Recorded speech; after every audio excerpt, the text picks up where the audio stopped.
రే నల్ల పిశాచి, వెళ్ళి ఆ తెల్ల మోహిని రెచ్చగొట్టు. Duty madam.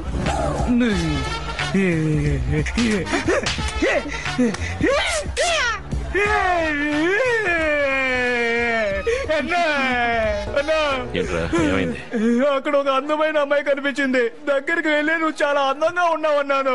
నా చేయి పట్టుకుని లాక్కెళ్ళి బిర్యానీ, మటన్, చేపలు తినిపించి పిచ్చి కొట్టుడు కొట్టిందన్నా. అమేజింగ్. ఈ ఊళ్ళో అన్నయ్యలాగే అన్నం పెట్టి ఓ అమ్మాయి కొట్టడమా? ఎవర్రా అన్నయ్యకి మ్యాచ్ ఆ వదిన హీరోయిన్?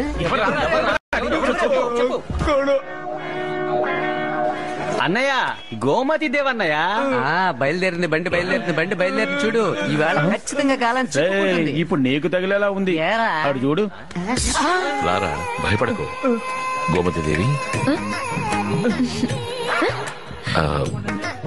నిన్ను చూస్తుంటే గొప్పగా ఉంది, గర్వంగానూ ఉంది. ఏరా, కంగ్రాట్స్.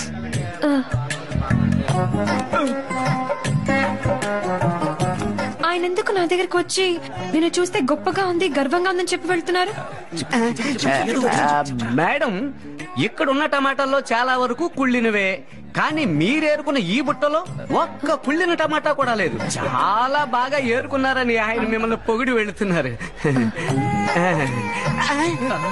పొగిడింది చాలు, వెళ్ళండి బాబు.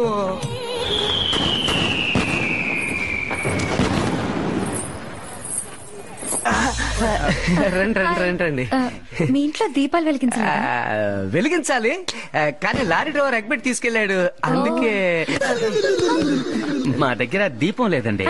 మా దగ్గర దీపం ఉందండి. మా దగ్గర 4 దివిటీలు ఉన్నాయి, రండి వెలిగిద్దాం. తప్పుగా రండి.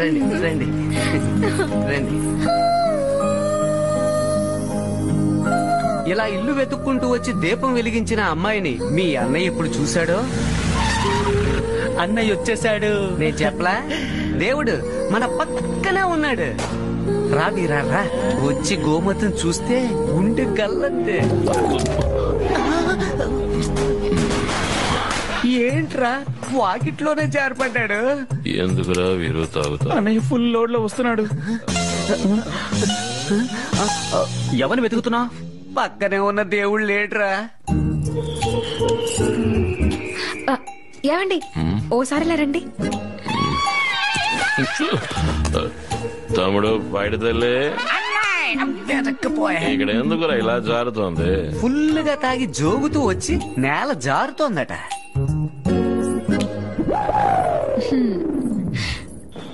మీ ఇంట్లో దీపాలు పెడుతున్నాం, కాస్త హెల్ప్ చేయొచ్చుగా. ట్యూబ్ లైట్ వేసుకోండి, బాగా వెలుతురు వస్తుంది. ఈయనే కరెంట్ కనిపెట్టిన లెవెల్లో మాట్లాడుతున్నారు.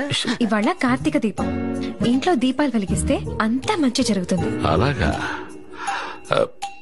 ఓకే గోమతి దేవి, నేను హెల్ప్ చేస్తా. వర్కౌట్ అవుతుంది.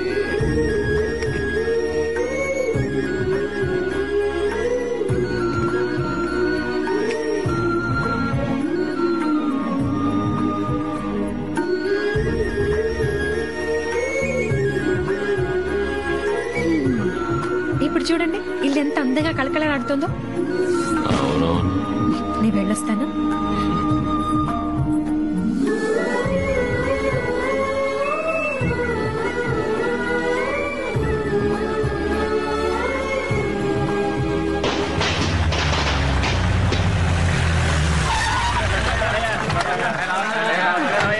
నమస్కారం బాబు. నమస్కారం బాబు.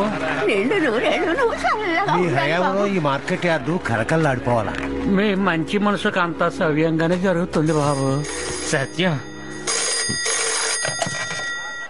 హలో. ఏం చిట్టి, చాలా సంతోషంగా ఉన్నట్టున్నావు.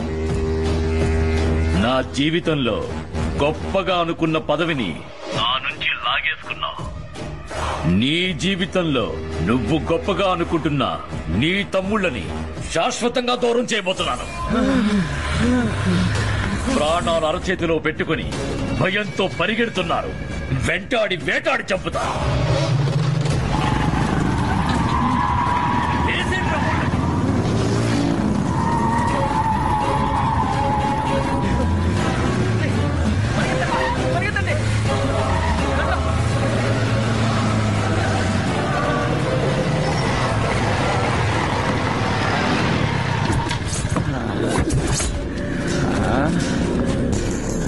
ఏంట్రా గోడ పడుకున్నట్టు నలుగురు ఒకే చోటుకు వచ్చి నుంచున్నారు?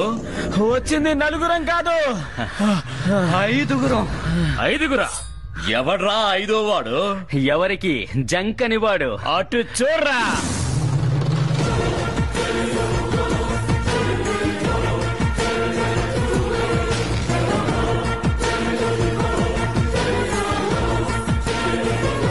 నీ తమ్ముళ్ళు ఒంటరిగా చనిపోతున్నారని వాళ్ళకి తోడుగా వెళ్ళడానికి నువ్వు వచ్చావా? ఇవాటితో మీ అన్నదమ్ముల అందరి కథ ముగిసిపోతుందరా. అంత పెద్ద మీసాలు పెట్టుకుని నువ్వు పంచ్ డైలాగ్ చెప్పకపోతే బాగుండదు. చెప్పేశావు, అది రైటే. కానీ నువ్వే వీళ్ళని తరంకొచ్చావని ఫీల్ అయిపోతున్నావే, అది రాంగ్. వీళ్ళని వెంటాడేలా చేసి వీళ్ళే నిన్ను వెంట పెట్టుకొచ్చా. ఏంట్రా తమ్ముడు, ఉదయం నావకాయ తుడుచుకోకుండా వచ్చేసావు? రక్తం అన్నయ్య, కొట్టేశారు వాళ్ళు. కొట్టేరా?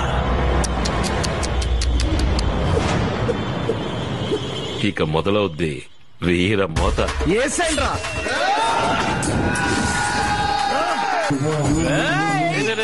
పిడికిలు బిగించి నెత్తిన కొడితే నీకే నొప్పడుతుందిరా. ఒక ఇంచు కింద కొట్టు. అరే ఎలా కొట్టాను? ఏం కొట్టావురా?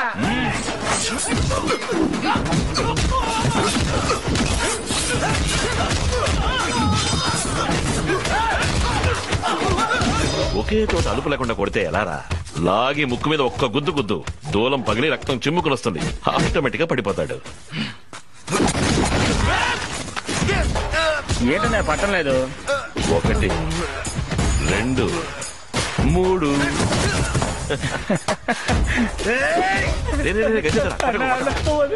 శత్రువునైనా సరే వెన్నుపోటు పొడవకూడదురా. గుండె గుండె మీద కొట్టు.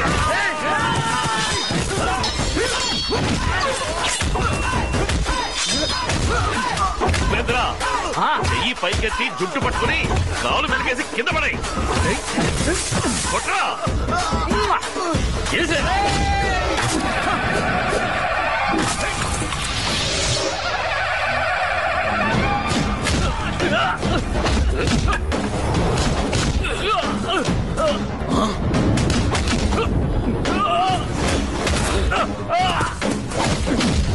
నేను ఊ అన్నానంటే నా తమ్ముళ్ళు ఊదేస్తారు. మళ్ళీ ఈ ఊళ్ళో కనబడ్డావు, ఎందుకులా ఇక్కడికి వచ్చావు అనుకోవు, ఎందుకు పుట్టావని అనుకుంటావు.